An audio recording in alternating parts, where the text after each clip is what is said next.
y hablaba Jehová a Moisés cara a cara, como habla cualquiera a su compañero. Y él volvía al campamento, pero el joven Josué, hijo de Nun, su servidor, nunca se apartaba de en medio del tabernáculo. Como siervo de Moisés, Josué tenía muchos quehaceres, pero en cuanto tenía la oportunidad Josué y estaba libre, buscaba siempre estar cerca de Dios. Josué anhelaba, Josué gemía, Josué tenía hambre y sed profunda de Dios. Los futuros líderes de México tienen que salir del secreto de Jehová.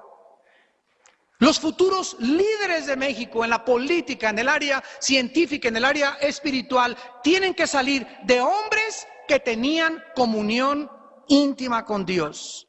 Dios no puede ser burlado, hazle como quieras, te pueden decir el Billy Graham de San Mateo Atenco, te puedes tener todos los dones. El otro día llegó una hermana y me dice, hermano Alducin, soy profeta y fluyen los 5 ministerios y tengo todos los dones del Espíritu Santo. Le dije, cálmate, Débora.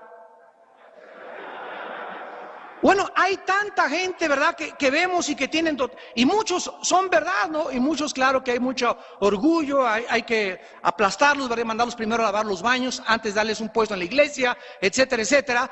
Pero no son los dones, no son las capacidades, no son las habilidades, las que sirven a Dios, es nuestro corazón. Dios busca nuestro corazón. Dios escogió lo necio y lo vil y lo despreciado para avergonzar a los fuertes. No fueron los hermanos de David, el altote y el guapo y el distinguido y el de buenos modales y el educado, sino el que estaba detrás de los rebaños, a donde Dios fue a sacar al futuro rey de Israel. Tenemos que entender esto. A Dios, Él es el que nos da los dones, Él es el que nos da las habilidades. ¿Tú crees que para Dios es un descubrimiento? Imagínate a Dios diciéndole al arcángel Miguel, oye Miguel, ¿ya viste ese que toca la guitarra re bien? ¿Ese nos puede servir? Estamos buscando un cuate como ese.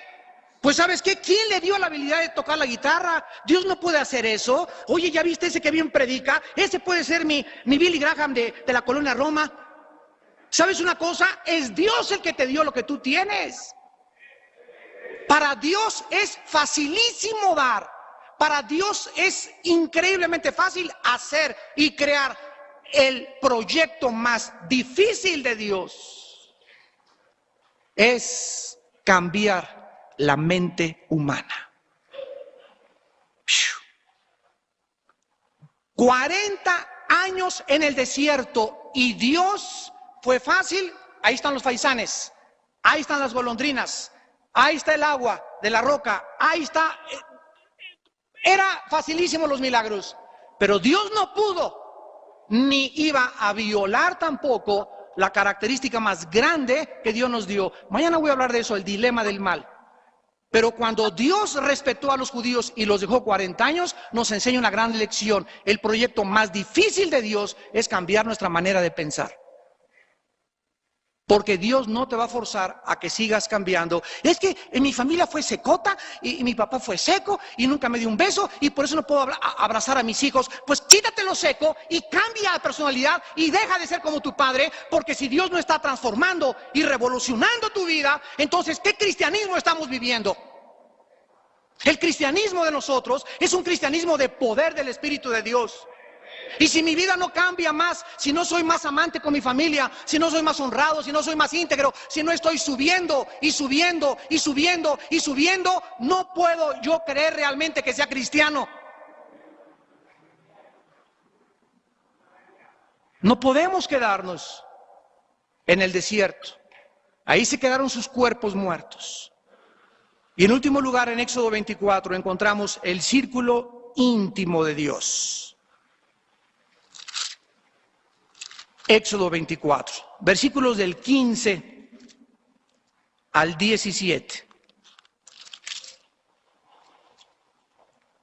Dice en Éxodo 24, del 15 al 17, entonces Moisés subió al monte y la nube cubrió el monte.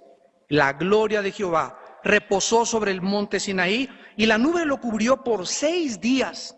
6 días Moisés sin saber qué onda, a oscuridad total, nada vio. 6 días de preparación, 6 días de que ni comer, ni agua, ni nada, cubierto por la nube. Y dice la Biblia, y al 7º día llamó a Moisés de en medio de la nube.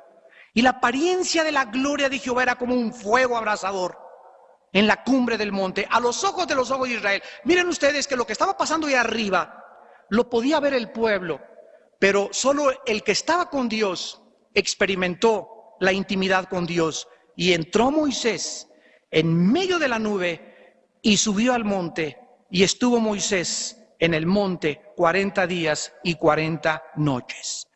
Aquí en este círculo vemos nosotros que Moisés experimenta una comunión más íntima con Dios.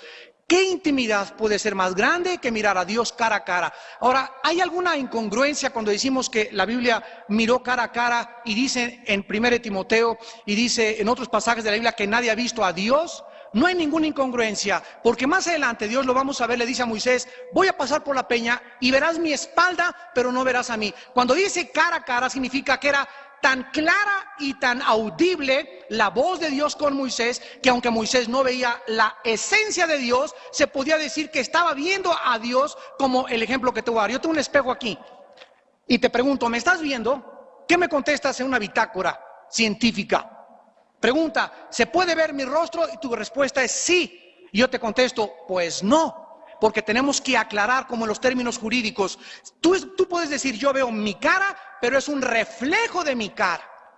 Entonces sí es cierto, por un lado, que estás viendo mi cara en el espejo, pero por otro lado, no es cierto que sea la esencia de mi cara. Estás viendo mi cara, es la realidad, exactamente así yo soy, pero está reflejada mi cara en ese espejo. Así es como los hombres que vieron a Dios, lo vieron el reflejo. De Jesús se dice que era la imagen misma de la substancia de Dios. Era la imagen, era el reflejo de su gloria. Jesús dijo, el que me ha visto a mí, ha visto a Dios. Las personas que vieron a Jesús, vieron a Dios, pero vieron a Dios en su reflejo, en su imagen reflejada de su Hijo Jesucristo.